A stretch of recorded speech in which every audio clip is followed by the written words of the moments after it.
ने भाई साहब बातें बोली हैं पहले भी सीधी सीधी और अभी भी सीधी सीधी, और बात ठीक है। अश्विन जो है वो बंदा बड़ा बेहतरीन और बड़ा शानदार है। अश्विन ने जिस तरह नरेट किया उस पूरे पाकिस्तान क्रिकेट के सिनेरियो को, that was really cool. यार अश्विन को मैं ये कहूँगा कि अश्विन ने आज पाकिस्तान क्रिकेट का सही हाल नहीं बताया, सिर्फ सही हाल नहीं बताया, अश्विन ने दिल जीते। पता नहीं कौन कप्तान बनेगा यार, रिजवान कप्तान बनेगा कि वो हारिस बनेगा कप्तान, को फ़खर की भी खबरें आ रही हैं कि वो बनेगा कप्तान। आखिर होगा कौन कप्तान? कप्तान जो भी हो भाई, अश्विन ने एक बात कर दी और अश्विन ने कप्तानों के बारे में ही ये बात की है। उसने कहा कि हमारे ज़माने में जब हम डोमेस्टिक खेल रहे थे तो हमें बताया गया था कि बेटा कप्तान जो भी कहे आपने उसकी सुननी ही सुननी है। कप्तान कहे कि यार ये खाइए, इसके अंदर छलांग मार दो तो आपने छलांग मार देनी है। वो बात करता है फेयर, बात करता है सीधी, बात करता है शानदार।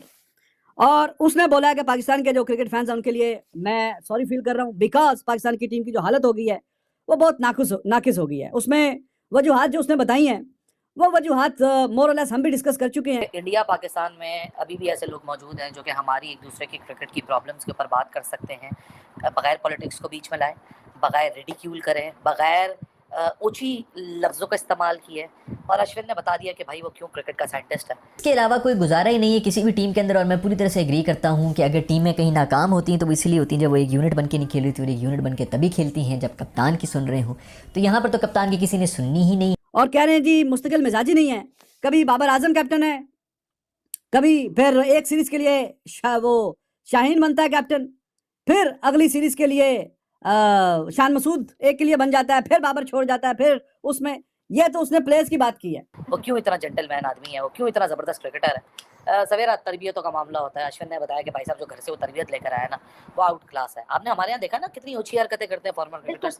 रविचंद्रन अश्विन ने साफ कह दिया है कि पाकिस्तान की क्रिकेट धीरे धीरे ख़त्म हो चुकी है। उसके ऊपर तरस आता है क्योंकि पाकिस्तान की क्रिकेट इतने नीचे जा चुकी है कि वो छोटी छोटी किसी भी टीम से हार जाती हैं। पहले पाकिस्तान की टीम को हराना बहुत मुश्किल हुआ करता था क्योंकि पाकिस्तान को पाकिस्तान में जाकर हराना बहुत मुश्किल था। पाकिस्तान के पास इतने बढ़िया बढ़िया बैट्समैन, इतने बढ़िया बढ़िया बॉलर और इतने बढ़िया बढ़िया ऑलराउंडर्स थे जिनकी दुनिया में तूती बोलती थी। लेकिन अब पाकिस्तान में सिर्फ एक जने कोई अपना किंग बना दिया, वो घंटे का किंग, और वो भी कभी कभी परफॉर्मेंस देता है। और जब भी परफॉर्मेंस देता है वो अपनी टीम को हरा भी देता है क्योंकि घंटे का किंग अपने लिए खेलता है। उसने बहुत मुश्किल से अपनी कप्तानी छोड़ी है तो उसके दोस्त ने भी तुरंत ही संन्यास ले लिया है। तो आप उस बारे में क्या कहना चाहते हैं कमेंट में लिख के जरूर। बेचारा ने ये भी कहा कि बाबर मासूम जो है वो अच्छा बैटर है लेकिन कप्तानी के गंद में जो है फंस गया। दूसरा उसने ये भी कहा कि स्पिन डिपार्टमेंट में काफ़ी कमजोरियां हैं पाकिस्तान के अंदर, लेकिन बाकी जो है जो भी है इनका हाल देख के तरस आ रहा है। लेकिन पूरा हिसाब किताब हमने आपको बताया हुआ है कि यहाँ पे चेयरमैन, बोर्ड, गवर्नमेंट सारी चीजें बीच में चेंज होती रहती हैं इधर उधर, तो कोई मुस्तकिल मिजाजी वाली बात नहीं है।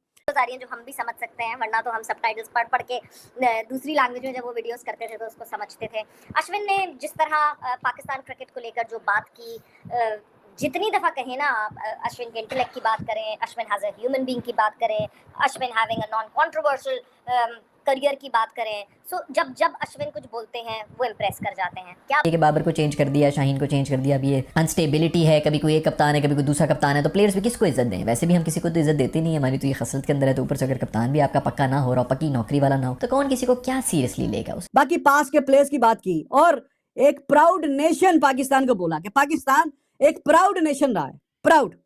लेकिन अब ये जो बेशर्मी वाली क्रिकेट खेल रहे हैं इनको एहसास नहीं है कि जो अब अश्विन जाहिर है कि क्रिकेट देखते हुए बड़ा हुआ है, खेलते हुए बड़ा हुआ है, देखते हुए बड़ा हुआ है, उसने वो टीम पाकिस्तान की देखी हुई है कि पाकिस्तान की टीम कितनी शानदार हुआ करती थी। लेकिन हमारे यहाँ की जब स्पेशली इंडियन क्रिकेट पे कमेंट करना, हाँ। लेकिन हमारे पास फिर वसीम अकरम भी आता है, वो ऐसी कमेंट करते हैं कि इंडिया में किसी को एतराज नहीं होता, हालांकि वो बुराई भी करते हैं तो लोग बोलते नहीं यार वसीम भाई ठीक कह रहे हैं, ठीक है ना। अश्विन ने आज आपकी गलती ही आपको आइडेंटिफाई कराई, लेकिन वो गलती भी इतनी खूबसूरत लग रही कि नहीं यार देखो बंदा सही तो कह रहा है, इसको अफसोस हो रहा है। हमारे यहाँ किसी को अफसोस नहीं हो रहा। हमारे यहाँ एक वो फॉर्मर क्रिकेटर हैं, वो ट्विटर के ऊपर मुख्तलिफ प्लेयर्स का केस लड़ते हैं, वो इतने बदतमीजी से बात करते हैं लोगों से, स्पेशली अपने यहाँ तो छोड़ो, इंडिया को तो छोड़ो, इंडिया के टॉपिक पे तो आदमी बदतमीजी करता ही करता है, अपने यहाँ वो लोगों से इतनी बदतमीजी करता है, समझता है मैं बहुत कोई खरी बात कर रहा हूँ। तरस तो यार मैं कहता हूँ पता नहीं अब तरस क्या, गुस्सा पहले तरसाना शुरू हुआ। पहले तो डिनाइल में थे हम, दुनिया की वर्ल्ड नंबर 1 ODI टीम थी और इंडिया गए थे वर्ल्ड कप से पहले।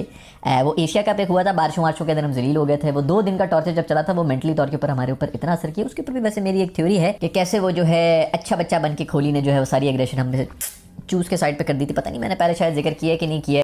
एक से बड़ा एक मैच विनर होता था, अच्छे से अच्छे शानदार किस्म के प्लेयर्स होते थे, सईद अनवर, फिर इंजमाम, बाद में ये यूसुफ वगैरह तो चलो थोड़ा सा लेट आए, लेकिन बचपन में जो देख रहे थे वसीम, वकार, उस तरह के जो हमारे पास प्लेयर्स थे, ऑलराउंडर भी रजाक वगैरह अच्छे थे, स्पिन बॉलर में सकलान मुश्ताक वाज देयर, तो ये सारे जो बैट्समैन थे ये जाहिर है कि अश्विन ने देखे हैं। मुझे समझ नहीं आता कि वॉल्यूम के डेसिबल्स बढ़ा लेने से और बदतमीजी कर लेने से और गंदे अल्फाज इस्तेमाल करने से क्या आप क्रिकेट के ज्यादा बड़े एक्सपर्ट बन जाते हैं? नहीं, मुझे ये लगता है अली, लोगों को थोड़ा सा समझना पड़ेगा कि खरी बात करना is a different thing and बदतमीजी करना, डिफरेंट काइंड ऑफ लैंग्वेज इस्तेमाल करना, that is entirely a different thing. आप एक खरा क्रिटिसिज्म भी कर सकते हैं, criticism for making things better कर सकते हैं in a very polite manner, in a very humble manner. आपको उसके लिए ऑल फॉल अल्फाज इस्तेमाल करने की जरूरत नहीं पड़ती। That only shows who you are and what you have gone. Ashwin ने ये कहा है कि मुझे पाकिस्तानी टीम को देख के तरस आ रहा है। दोस्त, हमें भी तरस आ रहा है, हमें तो अपने आप को देख के तरस आ रहा है कि ये हम किस चक्रों में फंस गए यार। कोई और स्पोर्ट ही कम से कम देखना शुरू कर देते कि अब ये देखना पड़ रहा है, ये टॉर्चर भी जो बेइज्जती सारी हमने ही फेस करनी है। तो अश्विन उस पर जो बात कर रहा है कि पाकिस्तान की टीम की जो हालत है वो बड़ी नाकुस, बड़ी मतलब दिल को अच्छी फीलिंग नहीं आती।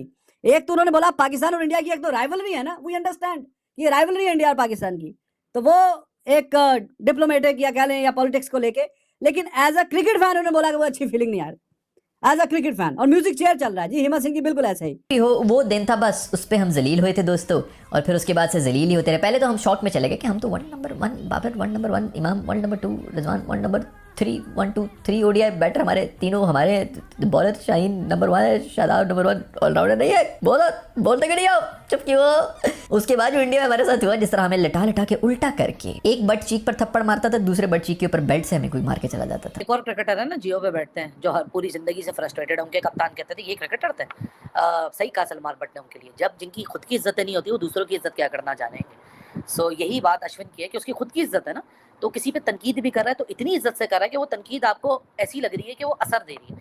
सही बोला अश्विन ने कि एक प्राउड क्रिकेटिंग नेशन पाकिस्तान, उसने जियो पॉलिटिक्स की बात को बिल्कुल मेंशन किया गया। तो देखो जो हमारा जियो पॉलिटिकल डिफरेंस है वो अपनी जगह है। बड़ी बहुत तकरीबन मुझे 1.5 से 2 महीने लगे उस शौक से बाहर आने में, जिस तरह हम इंडिया से भी मैच हारे थे और फिर अफगानिस्तान से जिस तरह 1 साइडेड हम हार रहे थे, ऐसे बगैर दांतों वाली वेल मछली की तरह चक्कियां मार रहे थे हम ऑपोजिशन के ऊपर। बहुत बड़ा मुंह खोल के उनको चक डालते थे और बीच में से जो फिसल के निकल जाते, हंस रहे होते थे, हम उनको चक्कियां डाल रहे होते तो वो आगे से हंस रहे होते थे कि ये क्या कर रहे हैं।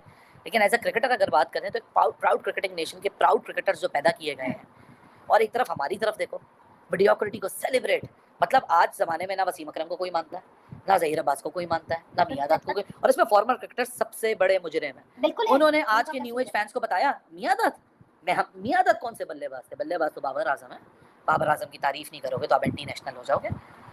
मीडिया वालों ने साफ कह दिया है कि अश्विन ने जो भी बोला है सही बोला है, क्योंकि बाबर आजम एक ऐसा ही खिलाड़ी था जिसको सभी लोग अपना किंग मानते थे, और बाबर आजम के इस्तीफ़ा देने के बाद से ही पाकिस्तान के 2 खिलाड़ियों ने संन्यास ले लिया। जो बाबर आजम के दोस्त यार जितने भी हैं उन सब ने संन्यास ले लिया, क्योंकि बाबर आजम जब तक उनका दोस्त था तब तक वो उनको मौके देता था, 2-4 मैच में 1 आध मैच खिला लेता था, 2-4 मैच छोड़ के, क्योंकि ये परफॉर्मेंस तो दे नहीं पाते थे, तो इनके अभी अपने दोस्त के भरोसे ही बने रहते थे कि ये परफॉर्मेंस हम दें ना दें, हमारा दोस्त हमें खिला ही लेगा। तो इसी बात के ऊपर पाकिस्तान की हालत बहुत ज़्यादा ख़राब होती गई और पाकिस्तान की टीम यूएसए जैसी टीम से, जिम्बाब्वे जैसी टीम से भी हारने लगी, बांग्लादेश जैसी टीम से अपने घर में भी वाइट वॉश हो रहा है। एक मैच हार जाते तो चलो कोई बात नहीं, यहाँ पर तो पूरा वाइट वॉश हो रहा है कि ये इनमें बहुत ही इनकी शर्म की बात है। और ये कह रहे थे कि बांग्लादेश भारत को भी हरा देगी, तो हम कह जाएंगे कि बांग्लादेश बड़ी टीम बन चुकी है, लेकिन बांग्लादेश ने भारत को नहीं हरा पाया।